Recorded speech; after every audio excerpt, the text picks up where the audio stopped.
Ladies and gentlemen, welcome back. Day 3, 40 days of 4VKM. And today we're going to cover episode 3 called The Crown Jewel, which we talk all about Saudi Arabia, right? We're going around the world. We talked about Russia yesterday. Today we're talking about the Saudis, and let's get into it. So this video was released on 2/27/2020, same week as the first two, and timestamp on it is 9/11. Why 9/11? Well, for years, the official narrative, as it's been told to us always, has been that a bunch of Saudis hijacked some planes, crashed them into the World Trade Center, crashed them into the Pentagon, and they were never really held accountable, even though everybody said that that's what happened. We didn't attack Saudi Arabia after 9/11. We actually attacked Afghanistan and Iraq. Interesting. The bin Ladens were actually flown out of America by our government on 9/11, which was interesting. But, for years we're sold this narrative. And what I realized the first time I watched a WWE Saudi Arabia show is that as I watched that show and looked out into the crowd, I saw people who love wrestling. I saw kids who love wrestling, who are just like me when I was a kid, just in awe of what they're seeing, and the wrestlers and the superstars and the show and the glitz and the glamour. They're just regular people like us, right? But they were built up as this boogeyman to a degree, and we were conditioned to not like these people. So how did we get there, right? How did the WWE get to doing shows in Saudi Arabia? Well, it kind of starts off with President Trump. President Trump goes to Saudi Arabia on his famous world tour, his first international trip across the globe. And if you remember on that trip, he went to the three main holy sites. He went to Saudi Arabia, where Mecca is. He went to Israel, and he went to the Vatican. And you remember those funny pictures with the Pope. So he is on this pilgrimage across these three, the three holy lands, and he goes to Saudi Arabia. He goes to Saudi Arabia and he does the sword dance. Remember the sword dance? That's kind of reserved for the king. So you see some forms of capitulation that Trump's kind of in charge when he goes to Saudi Arabia. He gets a hero's welcome. So Trump goes to Saudi Arabia May 2017, and then he leaves. About a month later, they replace the Crown Prince with MBS. MBS becomes the 31-year-old Crown Prince, and he kind of ushers in this new era of Saudi Arabia, where they're going to try to go a little bit more progressive and, try to take care of some of the things like, women's rights and some of the different things that they were criticized for very strongly. Now, talking to Vince McMahon, you'll hear him say, cultures are cultures. We got to respect other people's cultures, right? Not everybody is America. There's different cultures all around the world. WWE is almost like a universal culture because it translates to just about any language. It translates the storytelling to just about anybody can get it and relate to it and enjoy it. So MBS, he's a huge WWE fan, kind of like myself, kind of like a lot of people, right? So one of the first things that he does is he strikes a deal with the WWE. Multi-billion-dollar deal for the WWE to come to Saudi Arabia and do some shows there as part of the Saudi 2030 plan. Now, again, WWE gets a lot of criticism for this because they say it's blood money and all this other stuff, right? But they played a role. They kind of helped with the evolution of women's rights in Saudi Arabia. The first WWE show in Saudi Arabia was the first show sporting event that women were able to attend. Women wrestlers weren't allowed to compete on the first show, But by one of the next times they come back, now they're having their first women's match on the show, right?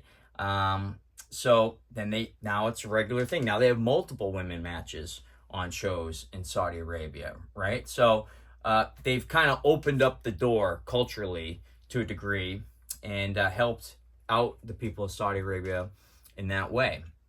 Now, I'm not here shilling for Saudi Arabia, just showing you guys what happened.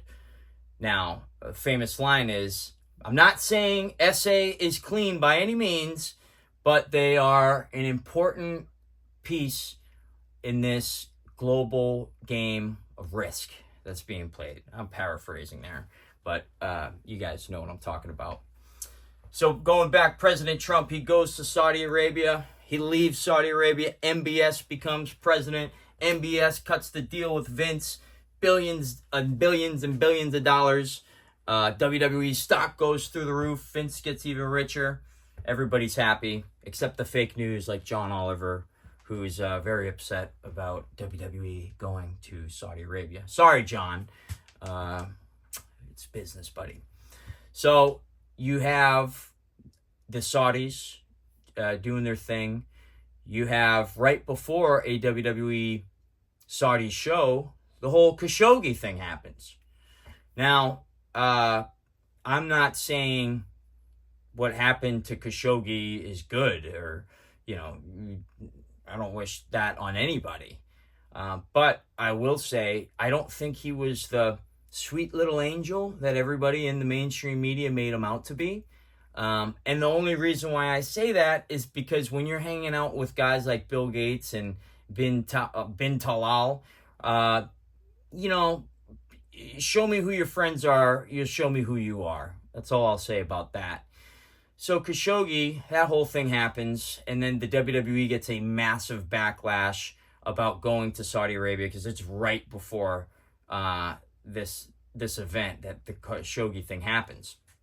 Certain wrestlers boycotted it; they wouldn't go. John Cena was one of them. He wouldn't go to that show. Ends up going in the future, a couple years later. So time heals all wounds, I guess. But it was very interesting timing, to say the least.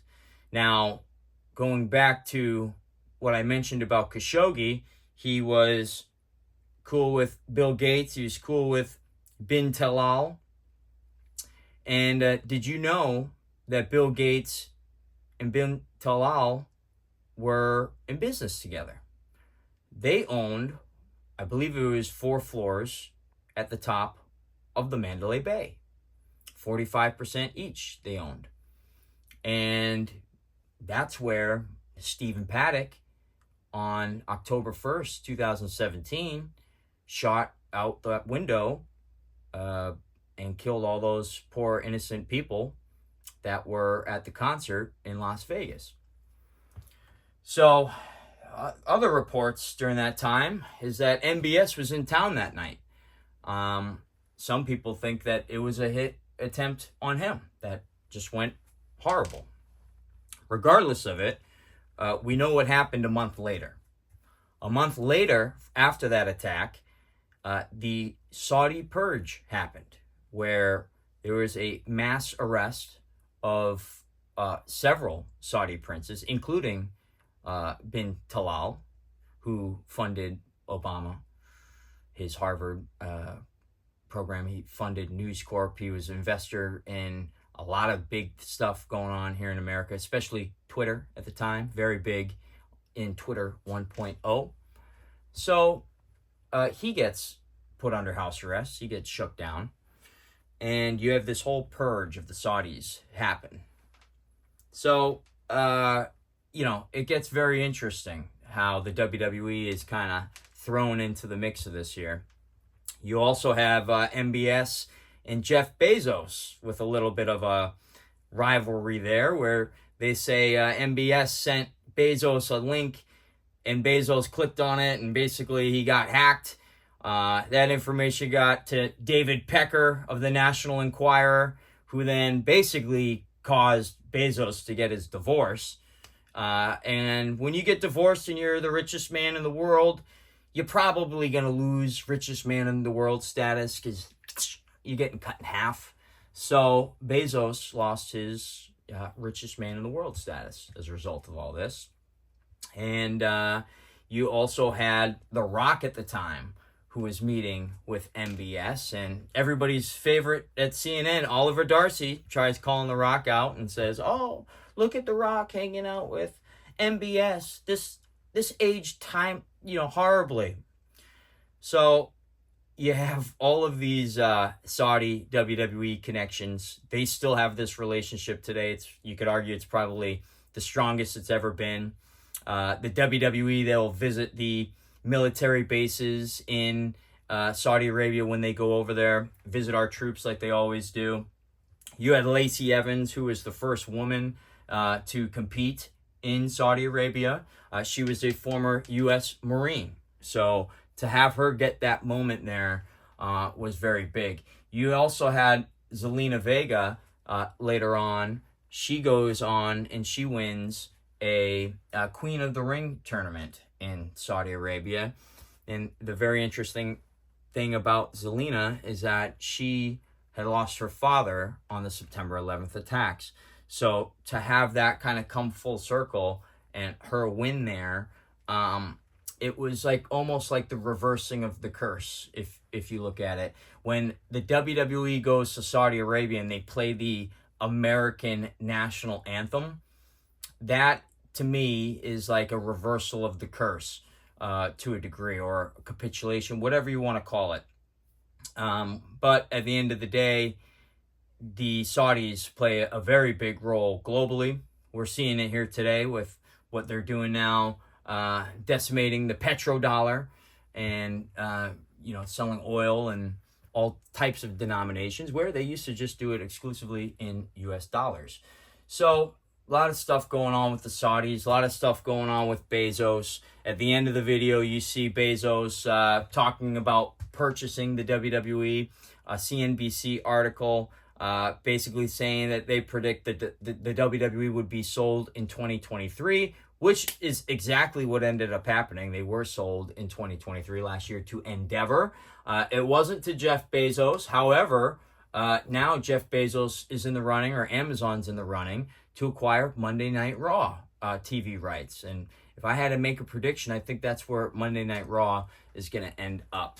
So again, not saying SA is clean by any means, but they are an important piece of the global game of risk.